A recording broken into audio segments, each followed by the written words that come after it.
Toute l'équipe du CHU Sainte-Justine veut immortaliser ce moment. Pour la première fois en plus de 2 ans, Charlie va quitter l'hôpital pour retourner chez elle à Val-d'Or.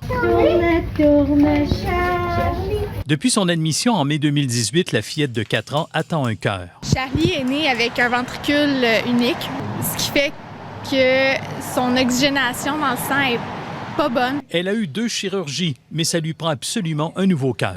Elle a développé une immunité à la population générale qui se situe à peu près à 90 %.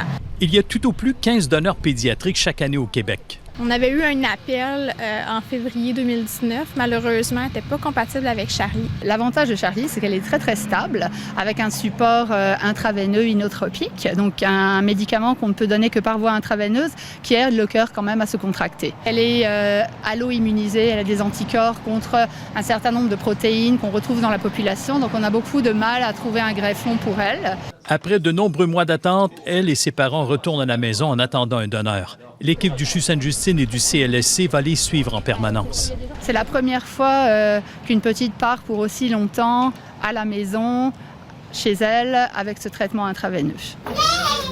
Reste à savoir comment Charlie va réagir à son retour en Abitibi. Sainte-Justine est devenue la maison où elle a grandi. Elle va se rendre compte qu'il n'y a plus personne autour de moi. Elle est habituée d'avoir une 50aine de personnes autour d'elle à tous les jours. Médecins, infirmières, inhalos, préposés, name it, sont toutes là.